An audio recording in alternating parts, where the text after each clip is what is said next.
Manoj Yadav ji BSF के जवान और रंजनपुर की ऐतिहासिक धरती से शानदार 200 रुपया पुरस्कार 251 रुपया दिया गया है। देखा अब सीजन आ गई बा लगन का जी। और हमारे प्रधान जी के परम मित्र हमारे बंटी सिंह जी ये हजारों हजार रुपया पुरस्कार दिले बना तक 48 बजे के चाहिए। बहुत बहुत दिल से धन्यवाद। अब प्रधान जी का तो क्या कहना है, एकदम चपले हूँ प्रधान जी, बहुत बहुत धन्यवाद हो। लगन का सीजन बाद देखिए हमारे गीत आई बा हमारे चैनल से सुधीर लाल ऑफिशियल से हमारे शिल्पी राज जी का आवाज में आई बा लड़की जयमाल पर चढ़ल बिया आ लड़की को बगल में एगो लड़की बिया जो लड़किया रवीना रंजन जैसा लागत बिया। हमारा नियन लड़का जब पहुंचल बा तो हमारा नियन लड़का मंच पर चढ़ेला जयमाल पर चढ़ेला तो खैलो पेल भुला जाला पहले नंबर का फेरा में पड़े और रवीना रंजन जैसा लड़की रहे तो नंबरे ना पूरा मोबाइले का फेरा में पड़ जाए। लड़का कहता लड़की के देख के का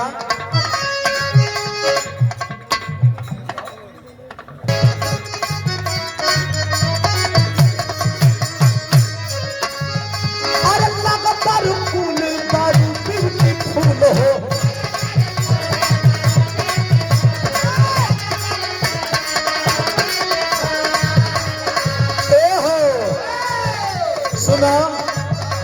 अरे कर कबूल हमार प्यारी के फूल हो, कर कबूल हमार प्यारी के फूल हो।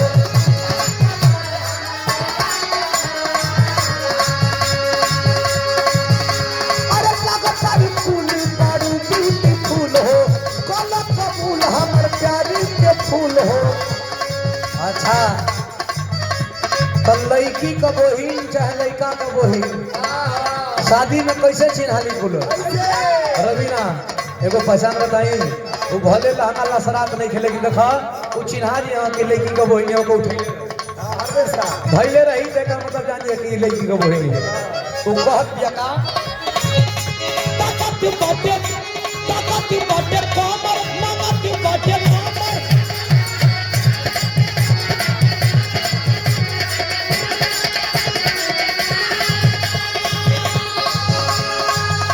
अभी हमारा और रजनीगंधा जी का मेदिनीपुर में जो कार्यक्रम हुआ था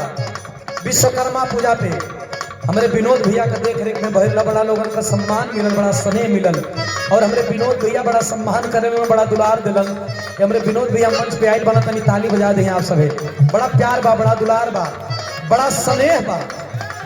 ताकत बाटे कमर बाटे शानदार 1000 रुपया पुरस्कार हमारे विनोद भैया की तरफ से तनी जोरदार ताली बजा के आप लोग सम्मान करें। मेदिनीपुर अरे हाँ जरूरी है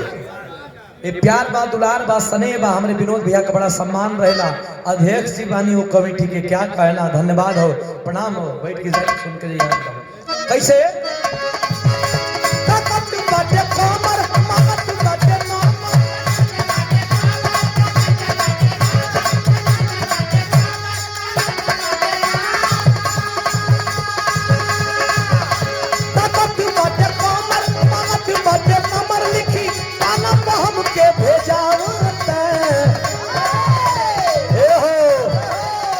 इंस्टाग्राम पर गीत आ गई बा लेकिन पल के फोन चमकावता ए मैडम लेके पल के फोन चमकावता हौ हमके लपुआ हंसावा हौ हमके लपुआ हंसावा।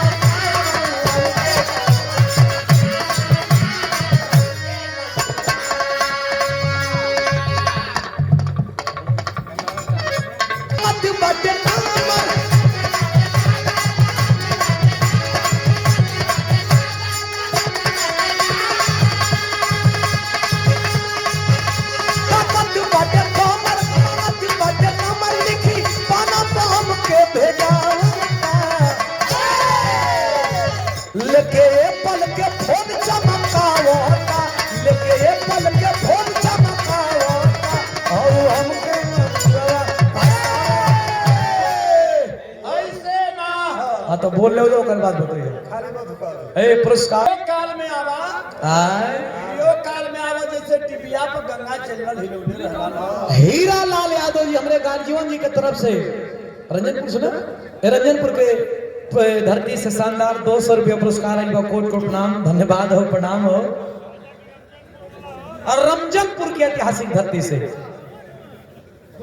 हम के जाने कि अब तो रवीना रंजन जी कहवे कहिए कि हमारा रवीना रंजन तोहार नाम राशि गांव के भाई तोहार नाम राशि गांव रहे हमार मन लगबे करे हाँ एकदम करकटपुर के धरती से श्री संतोष यादव जी की तरफ से 100 रुपया पुरस्कार कोट को प्रणाम हमारे राम बल माने वीडियो कॉल का मतलब का अब जैसे घरे जाइए जैसे वीडियो कॉल पकाई हाँ कमर में गमछा बांधला ई का होई अरे हिला के आवा राजा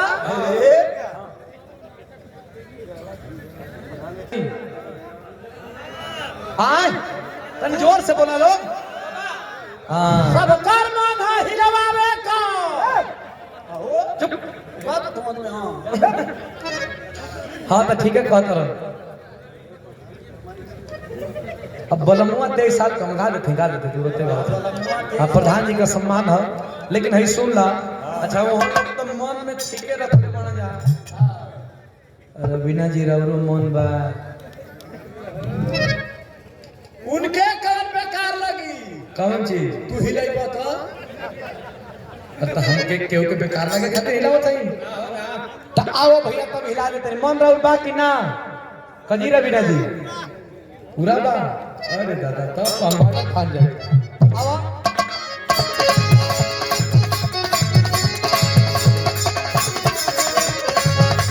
ताकत बाटे कमर मात बाटे नामर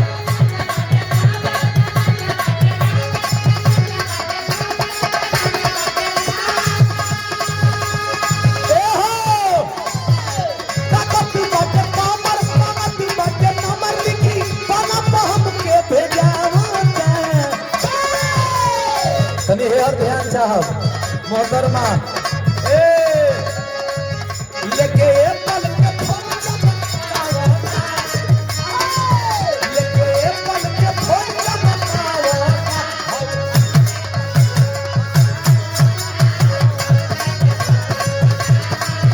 ए भाई हमार गोली तू रोक ले हला ए भैया बाटे कमर मात बाटे नामर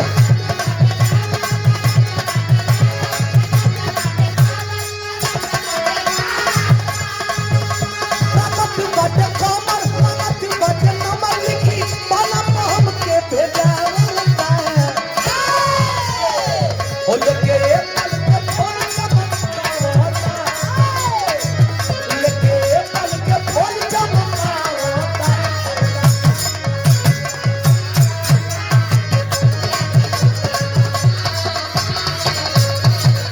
अगर शीश पाए में धरे को मार दे ऐसे अपना सरहद में रहेगा उल्लेखिया कहत या शादी बियाह हो गई शादी को के लइलो टच नहीं करे दे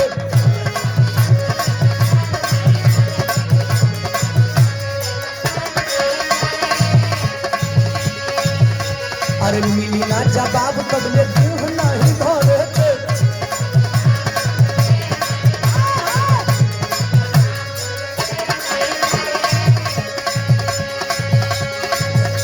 अरे केतना दिन ले चलइबा ई वारंटी लिख के दा अरे केतना दिन ले चलइबा ई वारंटी लिख के दा बड़ा ही ले लियो लेकिन तोहरा जानकारी नहीं है कि ब्रांडेड गुरु को ब्रांडेड चला हम ही हैं ए अरे कमर की गारंटी लिख के दा कमर गारंटी नहीं करबा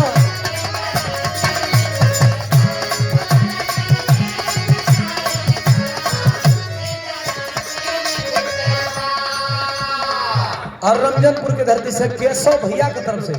ये पुरस्कार आई बा कोट कोट प्रणाम 100 रुपया धन्यवाद बा आशीर्वाद की कामना बा उ लइकिया के कहतिया का इहे नो चुमुक जे सटैले रहबा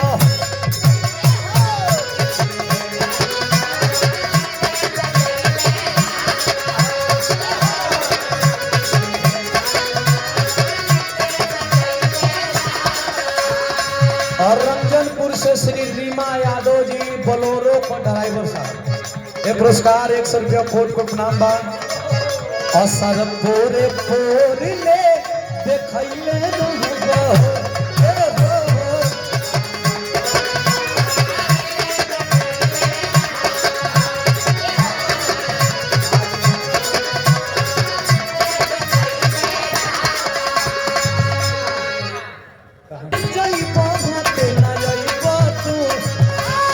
सिस्टम में कोनो खराबी तो हमके सतैबा तू